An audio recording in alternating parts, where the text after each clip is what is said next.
Homeland Security Committee holding a hearing about the wave of women and children pouring across our southern border illegally. Lawmakers grilling officials from the Departments of Homeland Security and Health and Human Services about how they handle each case and why they don't ask about the immigration status of the families where these children are headed once they reach U.S. soil.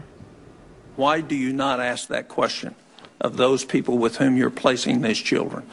So even if we had the information as to the parent or other relatives' immigration status, we would still, at that point, need to look at the totality of the circumstances. I don't disagree with that. I'm asking you why you do not ask that question. Sir, the reason... Is it the policy of HHS not to ask the status of those people with whom you're placing the child?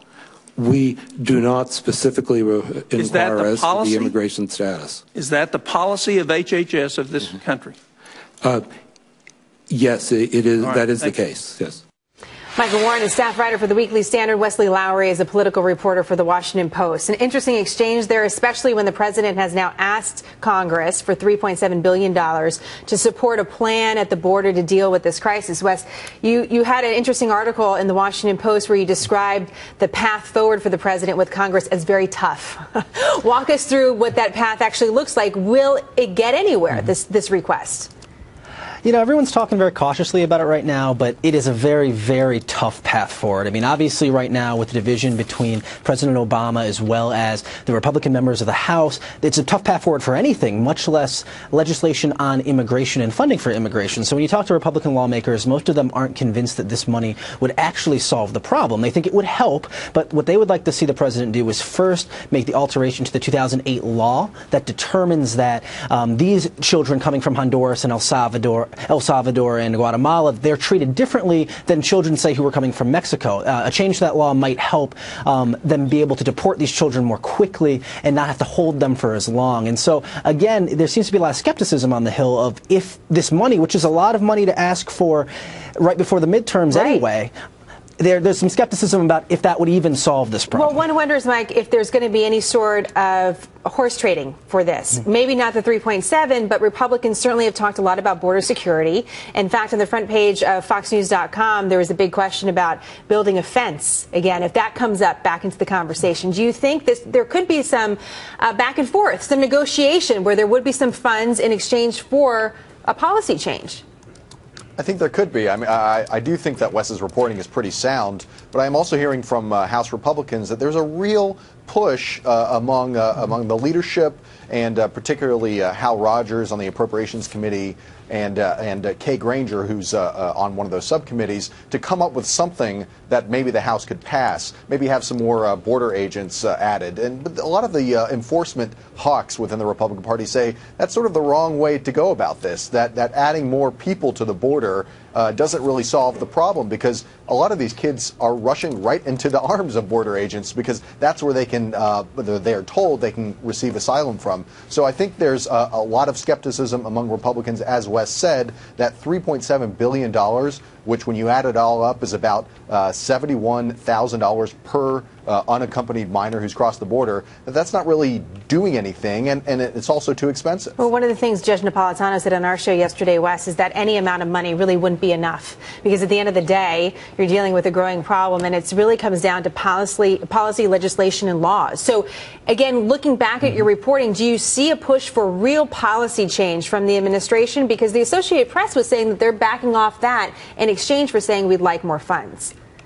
We have not seen a push for real policy change either coming from Congress or coming from the president's office right now.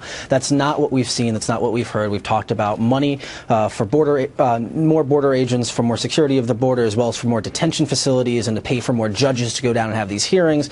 But I have yet to hear a more robust conversation about a real change in policy. I don't mean to interrupt you, but let me just ask you both this question. If there's not money that we're expecting Congress to approve, and there's not policy, does that really mean that nothing actually gets done? Because both sides don't want to do either of those things, and everyone just sits around and doesn't do anything? Mike, do you think that could be the case?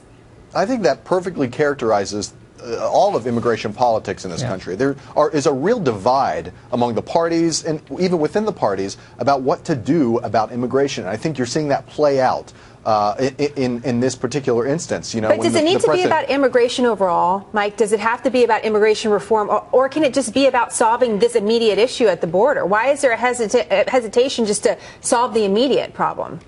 Well, that's a really good question. It's one I'm asking when I talk to my sources on the Hill, and it is confusing because the comprehensive immigration reform package really doesn't have anything directly to do with what's immediately happening here on the border. But I think a lot of people who support comprehensive immigration reform are trying to conflate the two issues and say, look, if you want to solve this problem, you've got to pass this.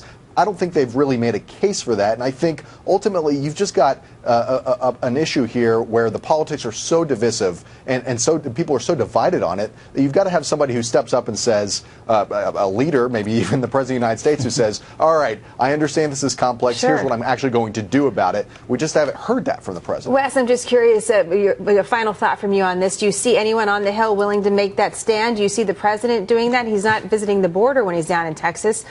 One wonders who that would be. Based on what I'm hearing and people I'm talking to now, I think the most likely scenario is that pretty much nothing happens on this. Again, you've got two sides on this where they're coming into a midterm election. Both sides would like to be able to blame the other for a problem. The president has given a funding package that Congress will not approve, and so he can say it's an obstructionist Congress. And Republicans, meanwhile, can say, look at this Democratic president who's having a crisis on the border. Frankly, in terms of messaging, it works for both sides to not actually solve the problem. That's interesting. Do you both, I know you covered the Hill closely, do you ever just feel like putting someone in a headlock and just saying, just give me the answer, come on, take a stand? I can see it being a little bit frustrating times.